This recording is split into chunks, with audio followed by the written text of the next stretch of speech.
Democrats have shut down the government. That's what it says on the White House's official website after lawmakers failed to reach a deal to avoid a shutdown. It went into effect at midnight.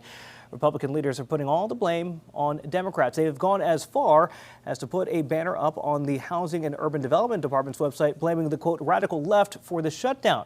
Critics say the banner goes against the Hatch Act. That's an 80-year-old law that restricts partisan political activity by federal employees. Joining us now, our chief analyst, Conley Froze, to break this down. Look, divisive political rhetoric from the left and the right, that's nothing new. We see that all the time. When we look at this, though, does this actually go too far in terms of using a federal office to become partisan? Well, you got to look and see what the Hatch Act requires and what it is. Hatch Act, as you mentioned, 1939, so that's a long time ago, not yesterday, that we implicated that we wanted to ensure that federal employees were not utilizing their space, their equipment, their capacity to advocate for political activity. Primarily federal employees, but certain state, D.C. and local government employees whose jobs are funded by federal programs. That's who it applies to. What does it prohibit? Using official authority to influence or interfere with election. So we're not saying that because this isn't talking about election. Soliciting, accepting, or receiving political contributions with limited exceptions. Not talking about that. Running for partisan political office, not talking about that. But this last point is, I think, where everyone is going to see that this is a violation. Engaging in political activity while on duty, in the federal workplace, wearing an official uniform, or using a government vehicle. It's that political activity while on duty. The website is literally the White House's page. It's the HUD homepage. It's sending out mass emails from the directors listing and stating that the Democrats are the ones that are going to make you lose your jobs. This is, I'd say, probably one of the clearest violations of the Hatch Act that I've ever seen. This is, you're engaging, these emails specifically are partisan political goals. That's the nature of the email. They're not saying you're going to lose your job because the government shut down. They're saying they're going to lose your job because the big bad D word is going to make it shut down. That to me is, I don't think there's any other way. If you have a plain reading of what the Hatch Act says, this is a clear violation. And you can look no further than the past President Trump's administrations. You're talking about Kellyanne Conway, the clearest one that I could say from his previous administration. She did so many Hatch Act violations that the special counsel, Office of Special Counsel, recommended to President Trump that he terminate her immediately because of her consistent violations. Nikki Haley, she had also a violation. Dan Scavino had a violation. These are a number of folks that he was the White House media director that was in violation for using his Twitter account, the official Twitter account of the White House, to make violations. That is what this administration has done in the past. Currently, this is probably 10 to 20 steps higher than that. So, Khalif, I want to bring this back to kind of how we started it, right? This divisive political rhetoric, again, it's not new, whether you're on the right or the left. You could argue about who takes it further or not.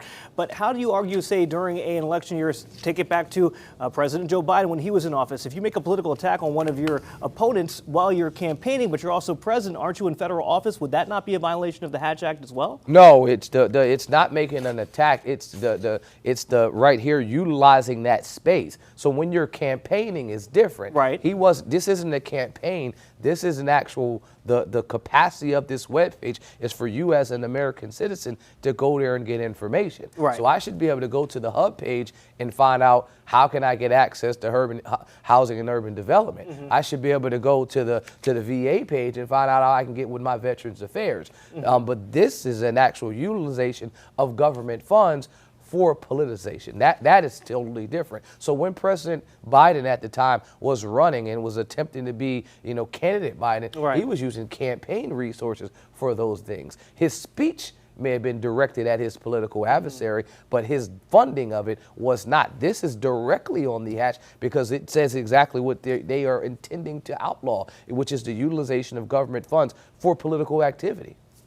So when we look at whether or not this actually goes anywhere, so you would say it's a violation of the Hatch Act. What could this look like in terms of down the road? Is it worth even pushing on this? Because then again, you kind of go further away from the point at hand, which is that our government leaders should be focusing on reopening the government and finding a way to compromise. Is it splitting hairs going after this?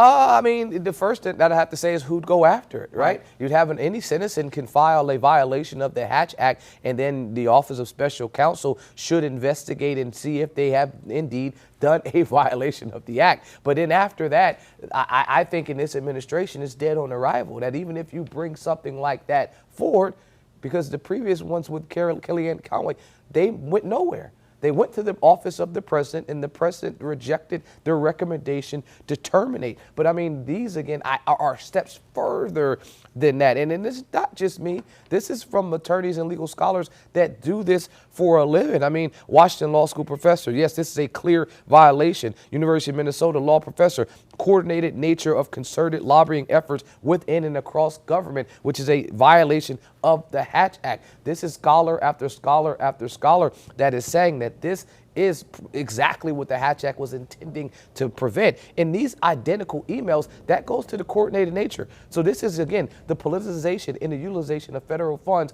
all at the same time. Office of Interior, Commerce, Labor, National Labor Relations, National Archives, Patent Office, in the FTC, all sent out the identical email blaming and stating that Democrats were the reason for the shutdown. So if it goes nowhere there, then is it a toothless law?